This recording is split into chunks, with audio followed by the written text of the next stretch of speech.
Greetings, ladies and gentlemen, and welcome to this latest edition of Tales from Outer Space. I hope you enjoy. Story number 1, The Nuance of Language, written by Hickscam. Terence Crawford stood at the center of the chamber. All around him, representatives of the many races of the Galactic Federation gazed down upon him. Taking a deep breath, he turned his eyes towards the Saltari contingent. He spoke slowly and deliberately, speaking Saltari. The Saltari contingent attacked a civilian mining colony on Atrax multiple times, ignoring their pleas for peace. That colony was to extract ores that could be refined into stronger, lighter metals to improve space travel for all races. We would have shared it willingly had you been peaceful. We will accept your complete surrender as a recompense for those lives lost. He concluded with a sharp gasp, having correctly spoken the language without taking a breath. The Saltari sneered down. A paltry handful of people. The loss was acceptable to all parties. Crawford lowered his eyes for a moment and muttered, Pity. He turned to the Quali delegates.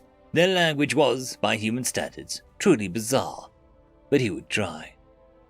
He squatted and raised his hands above his head, spitting and grunting and flailing. The translators in the room were working overtime. Quali has repeatedly allowed privateer vessels to attack non-combatant merchants in major space lanes, ignoring intergalactic regulations regarding the attack of vessels belonging to member races not involved in conflicts. Our people's ships were delivering food to the refugee moons filled with victims of your protracted war of conquest, and they were raided, enslaved, and sold to the highest bidder. Humanity demands the immediate release of all prisoners, immediate ceasefire on all fronts of your absurd war, and the 3 Class 8 habitable moons of Kuala for refugee resettlement. The Quali didn't bother to raise their appendages as they spit laughed at the demands. Again, Crawford bowed his head and muttered, Diplomacy is all that separates civilizations from chaos. He turned once more, facing the Garad. He adjusted his vocal post-processing device around his neck, bringing his voice down several octaves. It rumbled through the halls as he spoke. The Garad's crimes against our people and those of the galaxy are too numerous to list here.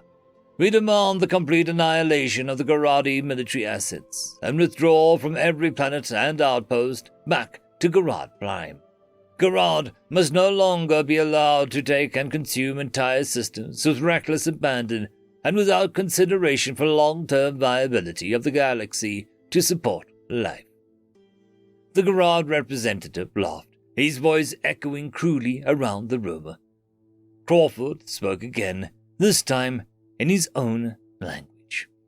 I have been sent here to make one last offer of peace to the members of the Galactic Federation. I call for a vote from all races present. Make your decision clear, here and now. Stand for peace in the galaxy, and let us work to rebuild it into a more equitable and prosperous place for all life. Cast your votes now. A large display overhead quickly tallied the incoming votes. The gathered delegates laughed in their various languages as the votes stacked up in the decline column. None of the member races were willing to admit their crimes against non-members, nor willing to make any concessions in pursuit of peace. Their laughter slowly faded, however, as they all realized that Terry Crawford was laughing louder than any of them. The Garad representative stepped forward.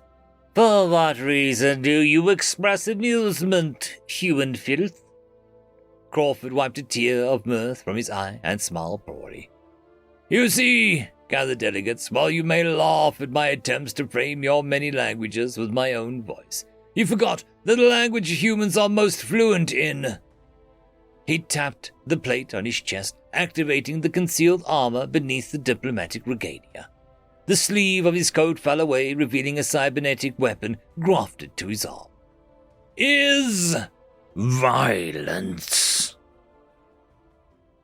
End of story. Story number 2, Stinky, written by Ice Cream and Wine. Bureaucrat, the Amendian ambassador, was enjoying his stroll down the main boulevard of the enormous structure that was the space station named Rendezvous.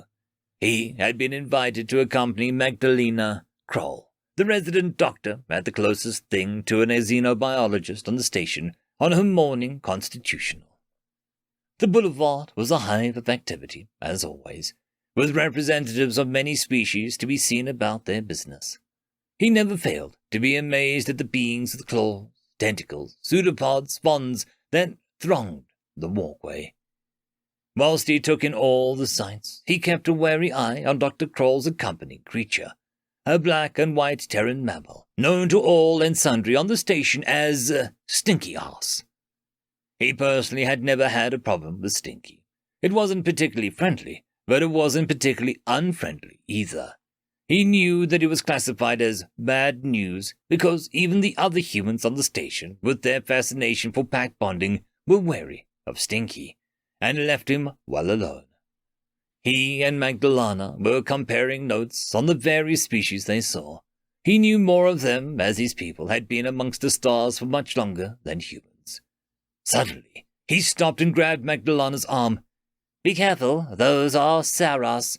They are a new addition to the space lanes, and still think that the laws of the station don't apply to them. Security has had trouble with them in the past, and they are voracious eaters." "They look familiar," said Magdalena. "They look like the pitcher plants we have on Terra." "Look out!" shouted the bureaucrat, as the lead Sara picked up a Stinky who had wandered over to Saros and swallowed him whole. "We have to do something," shouted Bureaucrat. "He's just ate Stinky." "Stinky?" said Magdalena.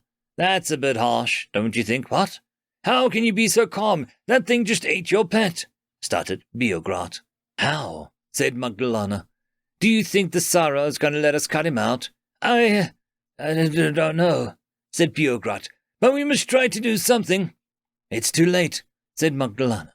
"He's already dead." But, he's your pet. How can you write him off like that?" stammered Bureaucrat. "I don't understand." "What?" said Magdalena. Oh no, sorry, you misunderstand me," she said, looking at the group of Saras. With that, the Sara that had eaten Stinky started to convulse and fell to the deck, writhing in apparent agony. The Sara convolutions ceased, and then what would call a stomach split opened, and a black and white face peered out of the hole. Then 2 paws followed, and then the rest of Stinky crawled out of the carcass. "System decontaminate," said Magdalena. With that, Stinky was lifted into the air, and beams of light played over him. He was then set on the deck and wandered back over to Magdalena and Bureaucrat, apparently none the worse for his ordeal. "How did he do that?" squeaked Bureaucrat, who backed away from Stinky at a pace. "The files don't indicate that he could do that." "What files?" asked Magdalena. "The Terran zoological files," gibbered Bureaucrat, backing away from Stinky as fast as he was able to. "Show me," said the Magdalena. Bureaucrat proffered his tablet. Magdalena took it, scanned it, and laughed. "That doesn't even look like him," she said. "I know. I thought it was just a mistranslation or a bad image," said Bureaucrat. Magdalena cancelled the page, entered her own search term, and gave the tablet back to Bureaucrat. He looked at what she had typed in on the search bar. The words, "Honey Badger," leapt off the page at him. End of story. Story number 3. Cheers, Glory Days. Written by You Sure I'm Not a Robot. In a bar 1,000 light years away from Ireland, was the cold dark outside, a human raised a glass. Hey toast to the cold winds that brought us here, to the dead behind us, and the friends beside us. The patron shuffled uneasily. Humans weren't welcome here. If they had to be here, they should be silent. The universe would prefer never to hear from them again. So no friends here, no surprise. We aren't much loved anymore. But do you remember the glory days, when we were loved? When you welcomed us into your homes? I remember. The bar droid moved to interrupt. His customers were becoming unhappy, not in a buy expensive drink way, more a break stuff vibe. The human looked at the droid. "Don't worry, I'm not starting a fight. It's a festival day for my people. I just wanted to remind you all of what we were still around. A dark-shelled creature, drinking quietly at the bar, spoke up. I remember. I even know the festival you speak of. A festival of peace. It is a long time since you humans practiced peace. The human stood, a small creature. Heavy gravity had compacted his species. And now you fear us. We answered the call. Save us, you all cried. We saw you're dead. We avenged you. Then we crushed the bastards that attacked you. Not a single one left. Another radiant spoke. You killed them all. You became monsters. You refused to surrender. In our name, you shamed us. Darkness fell on the bar. No one wanted to remember. The fear, the humiliation, the loss. The failure every species in the bar had surrendered in the war. Except one. They didn't need reminding. And here was the worst kind of reminder. A living human. My name is Luke. I grew up on Earth. I served in the campaigns you all want to forget. I liberated your worlds. I killed the slavers that owned you. Feck ya, and happy Christmas. The human finished his drink and picked up his jacket. A voice from the back called out, Wait, please. I remember the dead. I remember when your ships arrived. Let me get you a drink. Call it a Christmas present. The speaker rose from his seat. The human looked into the gloom. Feck me. I thought we killed you all. Not all of us. Your people saved me too. Prisoner of war. No one had ever heard of that before. You had rules. My kind didn't. In the end, the camp released us, left to live or die as we wished. The human glanced at the bar droid and nodded. He picked up his drink and moved towards the table. Many of the other customers began leaving in a hurry. No one wanted to get into the middle of this. If you were in a human camp, then you might remember this toast. He raised his glass. May you never forget what is worth remembering, or remember what is best forgotten. The two drank in silence, wrapped in memory. Outside, the snow fell on a Christmas day. End of story. I would quickly like to thank the T5 channel members and Patreons. Caspar Arnholtz, Cam Maxwell, Barky, Lord Azrakal, It's Difficult to Pronounce, Dragzoon WRE, Holly's Sister, Arcadian. Thank you very much.